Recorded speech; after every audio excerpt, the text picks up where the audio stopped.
It was a bright Saturday morning when Stella and Sergeant were called into the living room.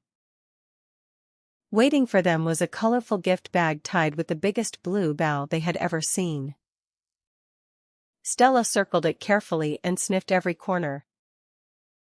Sergeant sat down for almost 2 whole seconds before his wagging tail lifted him right back up. Mom reached into the bag and pulled out a brand new stuffed fox. It had orange fur, a cream-colored belly, 2 floppy ears, and a squeaker hidden inside. Sergeant gasped. Stella's eyes grew round. There is one rule. This toy belongs to both of you, so you have to share. Easy. I am excellent at sharing.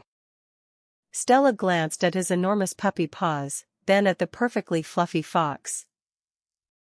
She hoped he was right. Sergeant got the first turn. He tossed the fox into the air, raced beneath it, missed completely, skidded across the rug, and popped up as if everything had gone according to plan. This is amazing. He brought it back for fetch, then pounced on the squeaker with a joyful squeak of his own. When Stella's turn came, she carried the fox to her favorite blanket.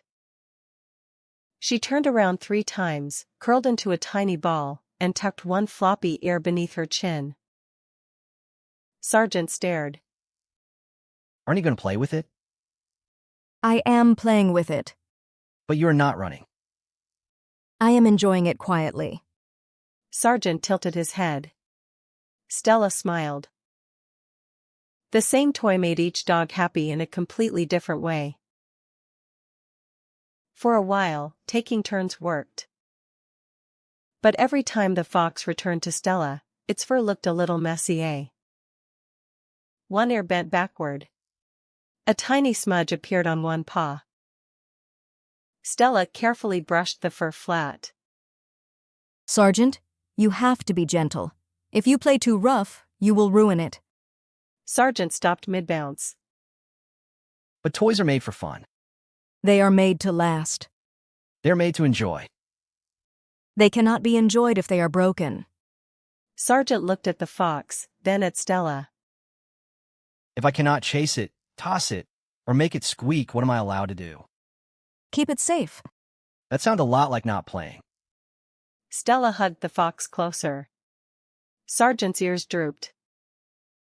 This sharing thing is much harder than I thought. Before Stella could answer, the front door opened. A tiny caramel and cream puppy trotted inside carrying something almost as big as she was. This is Cookie. Cookie was a Chihuahua Pomeranian puppy, much smaller than Stella and especially Sergeant. Yet she entered with the confidence of a dog 10 times her size. In her mouth was a faded stuffed rabbit. The rabbit had one floppy ear, a soft patch sewn across its belly, and little repair stitches along one paw. Its lavender gray fur had been hugged almost smooth. That toy has seen things. Cookie placed it proudly on the rug. Her name is Bunny. Stella studied the old rabbit. Cookie's tail wagged as though she had brought the finest treasure in the world. Sergeant leaned closer. What happened to Bunny? I played with her. Then she showed them. Cookie tossed Bunny into the air, chased her across the rug, rolled over with her, and played a careful little game of tug. She moved quickly, but whenever Bunny's old ear stretched, Cookie stopped and changed games. After one last happy pounce, Cookie yawned. She carried Bunny to a small bed, curled around her, and rested her chin across the rabbit's faded belly. Stella blinked. Sergeant blinked. You play with Bunny and cuddle her? Of course. How long have you had her?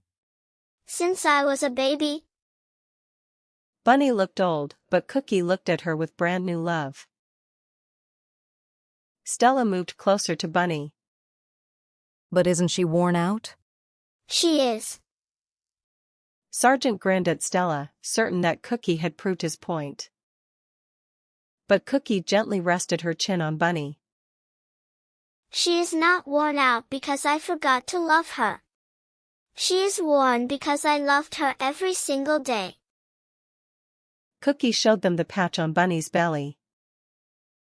This came from our first game of tug. Then she touched the careful stitches on Bunny's paw. And this happened when I tried to carry her through a very small dog door. Stella imagined all the games, naps, trips, and rainy afternoons hidden inside those faded seams.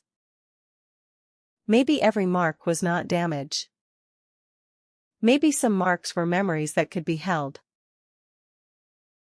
Cookie turned to Sergeant and gently touched his nose. But love does not mean being careless. She showed him how she checked Bunny's seams before tugging and stopped whenever the old fabric looked tired. I want to enjoy her, but I do not want to break her. So having fun means knowing when to stop. Exactly. Then Cookie looked at Stella. And care does not mean keeping something out of reach forever. Stella glanced at the new fox. What if it gets dirty? You clean it. What if a seam comes loose? You mend it. And what if it stops looking new? Then it starts looking loved. Stella and Sergeant looked at one another. Neither had been completely right, and neither had been completely wrong. The three puppies carried the toys into the sunny backyard. First, Sergeant tried a gentler game of fetch. He tossed the fox softly, waited for it to land, and carried it back without squeezing the squeaker even once. Was that careful? Very. Next, Stella let the fox roll through the grass without rushing to brush off every speck of dust. Cookie cheered as if Stella had performed a heroic deed. They took turns until all three were pleasantly tired. Then they rested beneath the shady tree. Stella cuddled Bunny for a moment while Cookie hugged the fox, proving that even favorite toys could be shared. No one argued. No one worried. The toys were safe, the puppies were happy, and the afternoon filled with memories. When the sun began to lower, Dad called Cookie to the door. Stella looked at the fox. Its fur was slightly messy, and one paw carried a faint green mark from the grass. This time, she smiled. I guess taking care of something does not mean hiding it away. Sergeant carefully lifted the fox by its soft middle. And having fun does not mean throwing it into the ceiling fan. Stella stared at him. I was not going to. Cookie giggled. Sergeant set the fox down gently and inspected its seams just as Cookie had taught him. And I know when to stop. And care makes room for joy. Cookie wagged her tiny tail. Now you are sharing. That evening, Stella cuddled the fox before handing it to Sergeant for one last gentle game. He rolled it across the rug, waited for it to stop, and carried it back without chewing or tossing it too hard. The fox was not perfect anymore. There was a little dirt on its paws, its fur was not quite as fluffy, and one ear leaned slightly to the side. But every mark told the story of a wonderful day shared between friends. At the doorway, Cookie picked up Bunny. Good night, Fox. You are in good paws. Then she headed home, tiny Bunny nearly brushing the floor as she walked. Stella leaned against Sergeant. The best toys are not the ones that stay brand new forever. They are the ones that fill our hearts with laughter, comfort, and memories. The things we treasure most become valuable because they are loved, cared for, and shared with others.